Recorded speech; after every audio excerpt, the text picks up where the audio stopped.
Hi, good morning. I'm Anita. Welcome to Friday. Yay! And my final 10-minute morning routine. I hope you've enjoyed them. Please let me know if you have. Let me know if you felt any benefits, if there's any particular moves you've really enjoyed. Also, check out my website and look out in the future. Over the next couple of weeks I should be posting details of new blocks of classes, so if you're interested in joining me on a Zoom class, and hopefully by the end of this month I should have organised some actual classes in Ayrshire, you could actually join me in person for a class. So, starting as ever with standing here this morning and getting your alignment.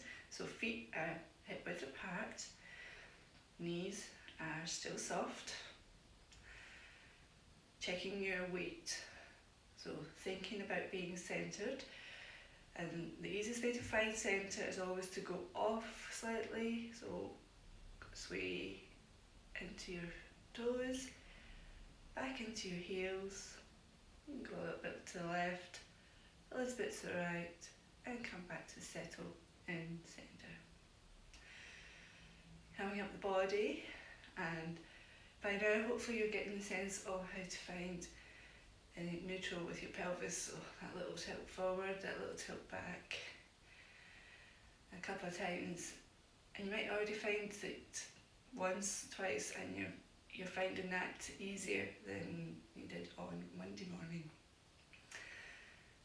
Coming up the body, I thought I would mention breathing this morning, which I've not touched on in these short videos, but just briefly I wanted to just talk about it. So in Pilates you breathe out generally on the effort, and breathe in on the easier return part of the move, or the start part of the move.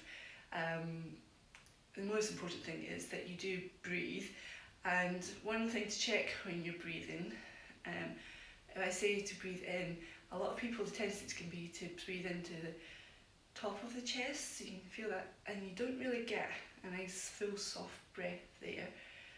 But if you think about breathing into the sides, so if you just touch your fingers on your ribs and breathe into the sides of the ribs, you should feel them widen, that little gap arrive, and as you breathe out, that comes back together. And that's a more efficient way to breathe, allowing the lungs to fill.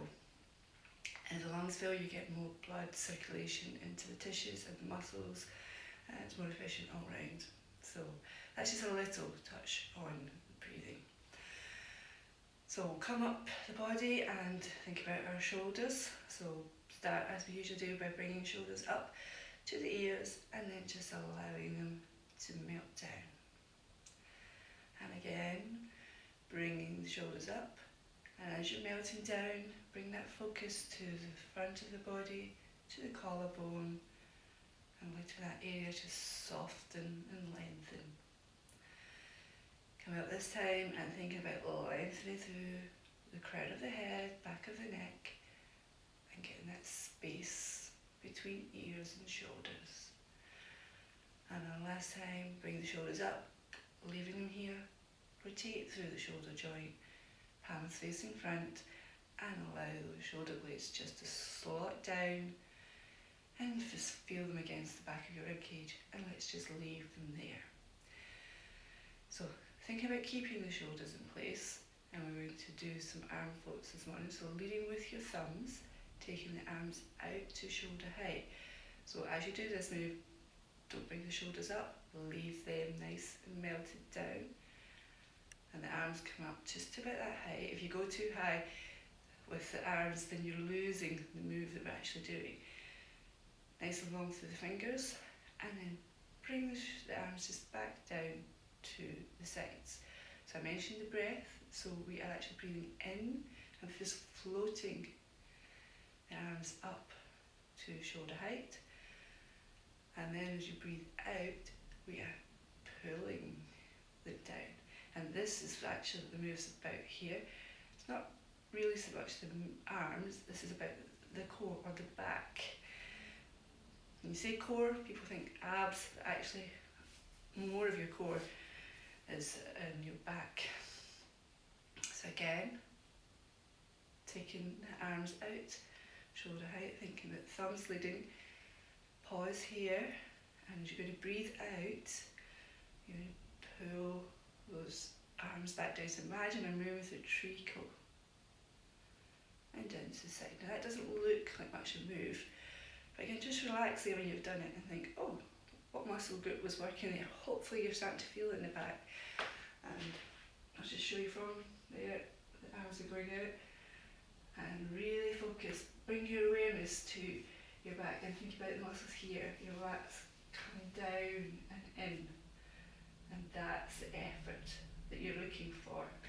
Hopefully you could hear me there, turn me away from the camera, and we'll do one last arm float and then really bring those arms down. Just get everything a little shake off. Again, let's just stretch that lower back a little bit there. So tuck the tailbone under and release, and then tuck it under and release. And one more. Tuck it under, looking for a little stretch in the lumbar back and release. And we'll do a couple of shoulder rolls before we move down to the bottom part of the body. So shoulder on this side, let's just loosen that off. Getting a little bit of warmth in the fluids in the shoulder joint, and letting that settle down. And the other side. Always a nice one to do. And again, think not about using the arm when you do this. Tendency can be for the elbow to push, actually get the shoulder to do the work, and allow that just to settle down. So we'll do a few squats this morning. So you might want to take your feet more to about shoulder width apart. And the things to check when you do a squat here is that when you come down, you don't want your knees to collapse in. So think about the knees staying over the toes.